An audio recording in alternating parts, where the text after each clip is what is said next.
I'm Cathie Caimano. I live in Spencer. I've been coming here since 2007. I think it's been 2000. My name is Marcia Collins. It is so lovely to have you here. Thank you. We are talking about me serving at St. Paul's as your free-range priest, and I'm just wondering if you have any thoughts about any advantages or things that make you happy about this kind of way that I serve with you.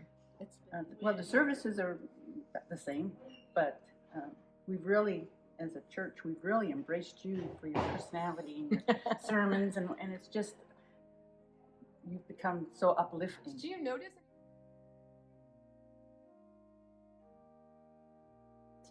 It's been such a blessing.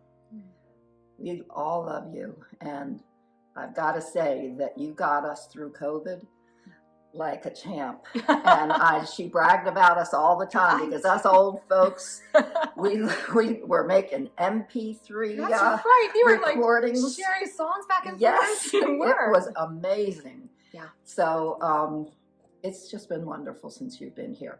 I mean,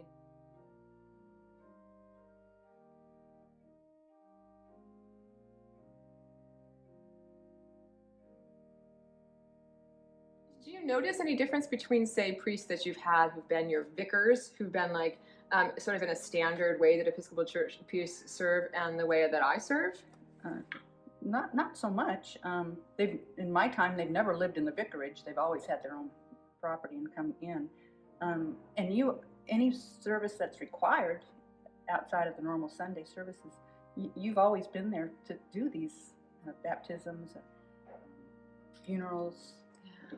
There happened to be a wedding in this time. Yeah. You do a wedding. Oh, in fact, there have been weddings. Yeah, I've done 2 weddings since I've been here. So you're all Cathie married me out during COVID. It was the first week that the diocese would allow us to have outdoor services, and we got married under the big tree out in the side yard that a few weeks later blew over, 100-year-old tree. It's true. And she also did the service when Dennis died in November, and it was just, she's so close, and she was so close to Dennis, and she always said that she would see Dennis walking up after a service because he'd get her on her P's and Q's, and He always he was a big theologian too. He made sure I was telling the truth in church. And also his stepdaughter died a year or so ago, and she loved Father Cathie. She was not in good health, and she didn't come here very often, but she watched the online services all the time. And the day that she went into the emergency room before she went to hospice, I managed to get Cathie, who was in Florida at the time, Yes. and she spoke to Terry, and it put her at such peace. So you're always available for things that we'd like you to do for us. That's good, because that's one of the things that people ask sometimes is, since I'm here just 2 Sundays a month, and I think I average maybe about 10 hours a month that I spend with St. Paul's. And then people say, like, do you feel neglected, or do you feel like we have a lack of pastoral relationship or anything? I mean, Father Rick was here when I started, and he was he was full-time pretty much, but this has just been wonderful.